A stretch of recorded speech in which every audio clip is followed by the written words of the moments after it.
What is up, everybody? In today's video, we'll be talking about a big time, and I mean a huge storm that is going to impact a lot of the U.S. on Friday. Let's get right into this video. If we get to the timing of this storm here, we have this big storm that's going to come through, and it's going to reach a lot of the U.S. around the Wednesday time frame and start to impact a lot of California. It's going to dump some heavy rain over towards the California areas. Los Angeles, San Francisco is going to get dumped with rain, while mountain snow is going to occur across a lot of the Sierra Nevada mountains, and the Lake Tahoe area could get absolutely dumped with snow and is going to continue all the way from Wednesday to Thursday and just dump snow and rain across Los Angeles, San Francisco, and a lot and even San Diego areas with rain and then snow in the mountains. And then this will start to move in over to Utah areas, where Utah, Nevada is all going to see snow in the mountainous areas, and basically the entire state of Utah and Idaho and Wyoming is all going to get dumped by a bunch of mountain snow on Thursday. And this is going to move to the east even into the Friday time frame, and once we get to the Friday morning hours, it's going to start dumping snow across Montana into Wyoming, into New Mexico, and a lot of Colorado here, where we're going to see some really heavy mountain snow. So if you're driving on Friday across I-70 in Colorado to get to those ski areas, I would be careful, as there's definitely going to be a snowstorm that's going to come through on Friday, and this is going to bring a lot of the snow to the mountainous areas. But if you watch this, guys, this is an extremely low pressure. The GFS model shows a 960 millibar pressure, meaning this is going to be an extremely strong storm for March. Potentially, it's insane. This thing's going to be super strong. If we look at this 976 millibar pressure, and it could even weaken to a potentially 971 millibar pressure is what the GFS is showing, which is absolutely insane for, this could be shatter records for March for an extremely strong storm, and it's going to cause some really windy conditions. But if we go back to the radar here, we're going to see this storm really start to develop with a lot of rain over in these areas, and this is going to cause a big time severe weather event, and then potentially some snow and potentially even a blizzard on the backside, because since the storm is so strong and the pressure is so low with this storm, it's going to cause really strong winds all around it. So this entire area is going to experience some really strong winds, and that's why I do expect blizzard conditions potentially in portions of North Dakota, South Dakota, and Nebraska on the backside of this storm. And this is just going to it's going to dump rain over to the southern areas and bring potentially a big time severe weather event. And if we go to the severe weather side of things here, we already have a day 6, a 15% risk of severe weather. This is for Friday across portions of Missouri, Iowa, Illinois, Indiana, Kentucky, Tennessee, Mississippi, Louisiana, into Arkansas areas where I think all hazards are possible. We can see large hail, damaging winds, and even tornadoes for this area, including St. Louis, Missouri, Springfield, Illinois, Little Rock, Arkansas, Shreveport, Jackson, Mississippi, Memphis, Tennessee, and more areas are all under the gun for severe weather.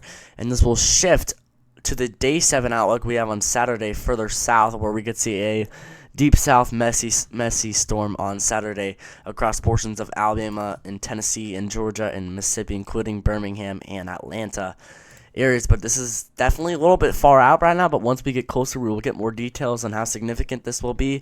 But due to the really strong storm, I do definitely believe that this could be a pretty significant severe weather event. So anywhere in these yellow areas from day 6 to day 7 needs to be really prepared for what's to come here. If we look into the details of the severe weather threat and why this could be so significant, we're going to see this really Gulf moist air from the Gulf, and it's going to pull him in an area of some really moist air on Friday, and this is why we're going to see a severe weather threat across these regions right here due to the moist air that is going to be heading in.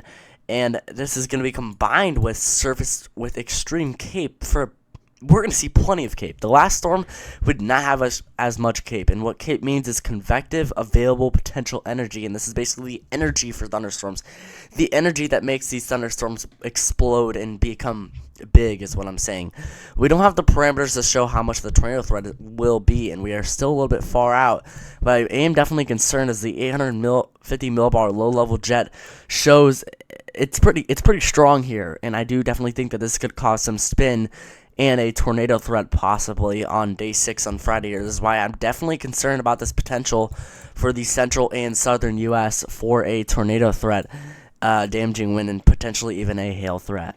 Now, due to the storm being so strong, this is going to cause some really strong winds, and these strong winds are going to form around the Friday at 7 a.m. time frame across portions of the panhandle of Texas into New Mexico and Oklahoma, where I expect in those orange areas maybe even up to 60 to even 65 miles an hour gusts. This is just going to bring really extremely strong winds to the central plains across the panhandle of Texas into Oklahoma and New Mexico areas, where, I mean, Albuquerque and the Amarillo areas are going to see some really strong winds. And this is also going to occur for the central U.S., where we are just going to see some really strong gusts, where these gusts, wow, yeah. On Friday at 1 p.m. hours, this is showing 60 to 65 miles an hour gusts with the bullseye around Amarillo, Texas, and even more gusts across Oklahoma City, with some really strong winds that are going to form, and even some strong winds across Missouri too is going to plume in here with just some really strong winds. This is going to bring strong winds even to Wichita, Kansas, into Kansas City, Missouri, and even some backside strong winds for the blizzard threat across portions of Nebraska, Colorado, and South Dakota. Basically, this is going to be a really strong storm, like I've been saying, and it's just going to bring some extremely strong winds for basically everywhere I circled.